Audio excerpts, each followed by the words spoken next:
हूं शेखर गुप्ता, आपका stock financer coach. आज हम बात करेंगे बॉन्ड्स वर्सेस डिबेंचर के बारे में। ये क्या होते हैं, इनके सिमिलैरिटीज क्या हैं, इनमें डिफरेंसेस क्या हैं, ये टोटल इस वीडियो में डिस्कस करेंगे। हमें पता है कोई कंपनी को फंड रेज करना होता है तो उसके पास दो तरीके होते हैं। वो कौन कौन से होते हैं?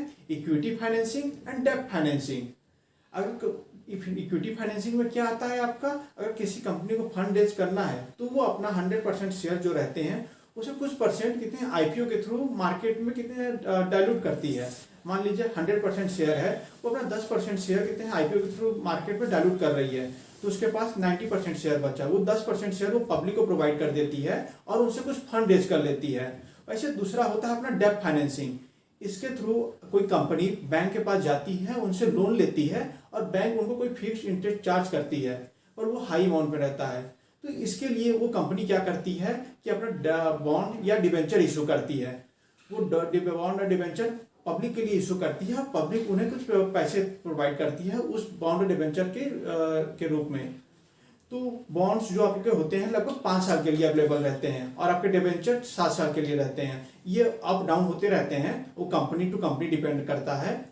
पर आप जब ये कहते हैं बॉन्ड्स और डिबेंचर में आपको मिल जाते हैं, कंपनी जब इशू करती है उसका कुछ इंटरेस्ट पेमेंट रहता है।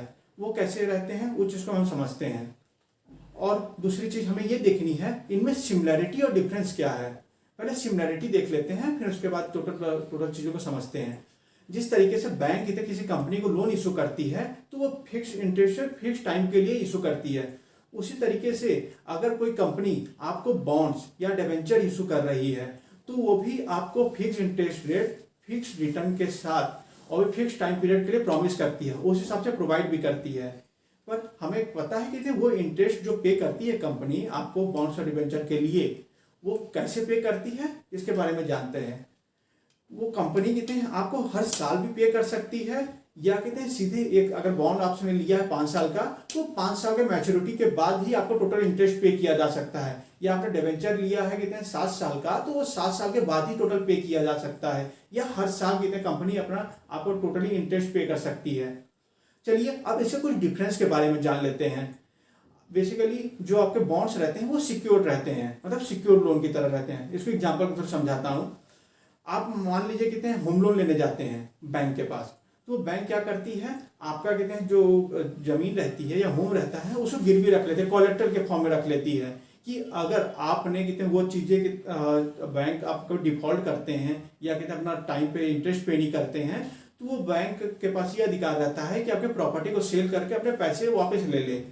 उसी तरीके से आपका जब बॉन्ड और डिबेंचर रहता है, जब कोई कंपनी इशू करती है, अगर वो कंपनी कितने हैं अपना आपको इंटरेस्ट पे नहीं कर पा रही है या टोटल अमाउंट नहीं पे कर पा रही है वो बॉन्ड और डिबेंचर के इशू करने में, तो वो कंपनी के कितने एसेट को नीलाम करके आप अपने बॉन्ड और इशू डिबेंचर के जो पैसे आपने पे किए हैं वो आप वहां से पा सकते हैं विद इंटरेस्ट। चलिए अब डिबेंचर के बारे में बात कर लेते हैं। डिबेंचर जो रहते हैं आपके सिक्योर और अनसिक्योर दोनों हो सकते हैं। अनसिक्योर कैसे? मान लीजिए आपने कोई पर्सनल लोन लेकर रखा हुआ है किसी बैंक के थ्रू, तो बैंक कहते हैं आपका कोई कोलेटरल तो रखी नहीं है पर्सनल लोन लेने के लिए, तो बैंक का रिस्क बहुत अधिक बढ़ जाता है कि आप कहीं डिफॉल्ट कर गए तो आपसे पैसे कहाँ से वसूलेगी। उसी तरीके से कहते हैं जब कंपनी कोई अपना डिबेंचर इशू करती है तो उसके बाद तो उससे भी डिफॉल्ट होने का रिस्क अधिक रहता है कि वो आपके पैसे कहीं लेकर चली तो नहीं जाएगी। तो इसलिए कंपनी क्या करती है आपको हाई इंटरेस्ट प्रोवाइड करती है as compare to bond in debenture. Debenture में अधिक इंटरेस्ट प्रोवाइड किया जाता है क्योंकि वहां पे रिस्क अधिक है, और बॉन्ड में कहते हैं रिस्क कम है क्योंकि वो सिक्योर है, इसलिए वहां पे इंटरेस्ट कम पे किया जाता है। अब दूसरी बात लिक्विडेशन के बारे में, मतलब लिक्विडिटी कितना प्रोवाइड करता है।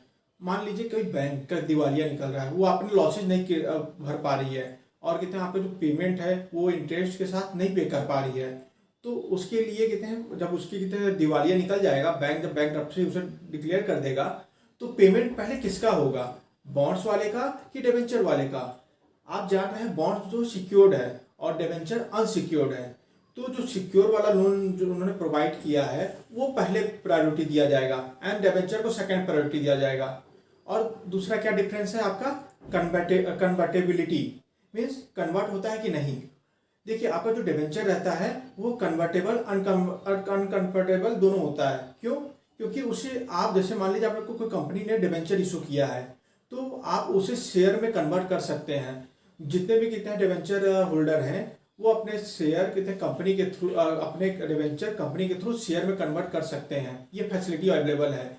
पर बॉन्ड्स में ऐसी फैसिलिटी अवेलेबल नहीं है। आप अपने बॉन्ड्स को शेयर में कितने कन्वर्ट नहीं कर सकते हैं। और तीसरा डिफरेंस आपका क्या है, बेसिकली जो बॉन्ड्स इशू की जाती है वो फाइनेंशियल इंस्टीट्यूट करती है या गवर्नमेंट्स करती है या कॉरपोरेट करती है। पर ये जो कितने आपका डिवेंचर इशू किए जाते हैं वो केवल प्राइवेट ऑर्गेनाइजेशन या कॉरपोरेट ही कर सकती है और कोई नहीं कर सकता है। तो चलिए मिलते हैं नेक्स्ट वीडियो के लिए, तब के लिए इतना ही, धन्यवाद।